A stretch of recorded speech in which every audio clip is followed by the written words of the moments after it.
Hi, this is Joachim for statisticsglobe.com, and in this video I'm going to show you how to remove duplicate rows from data frames in the R programming language.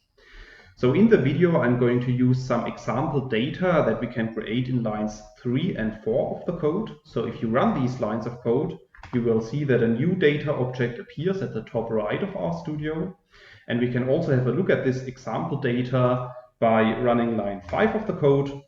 And then you can see that here at the bottom in the RStudio console, our data frame is shown, and the data frame contains two columns, x1 and x2, and 7 rows. Now what you also can see is that 2 of the rows are duplicates.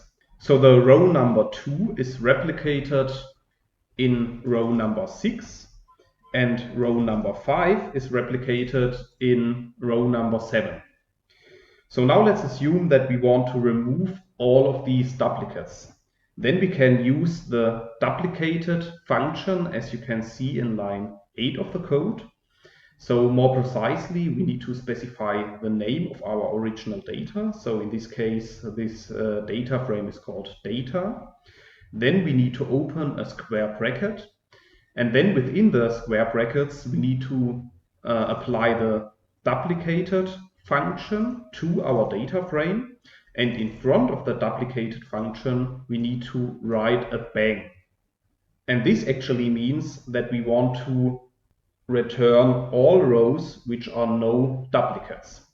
Yeah, and then we can also store this new data frame that is created here with this part of the code in a new data object, which we are calling data unique.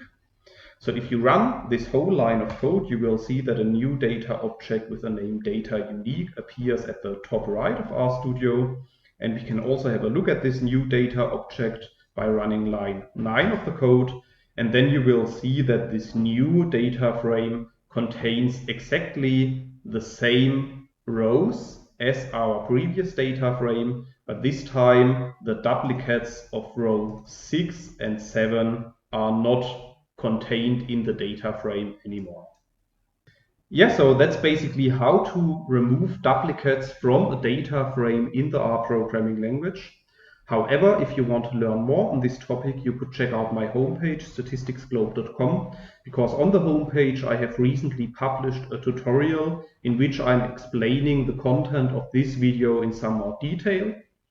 I will put a link to this tutorial into the description of the video, so you can check it out there. And furthermore, if you have liked the video, I would be very happy if you give me thumbs up on the video or if you leave me a comment. And don't forget to subscribe to my YouTube channel in order to get notifications in future when I'm releasing new videos to the channel. That's it for this video. Thanks a lot. See you next time.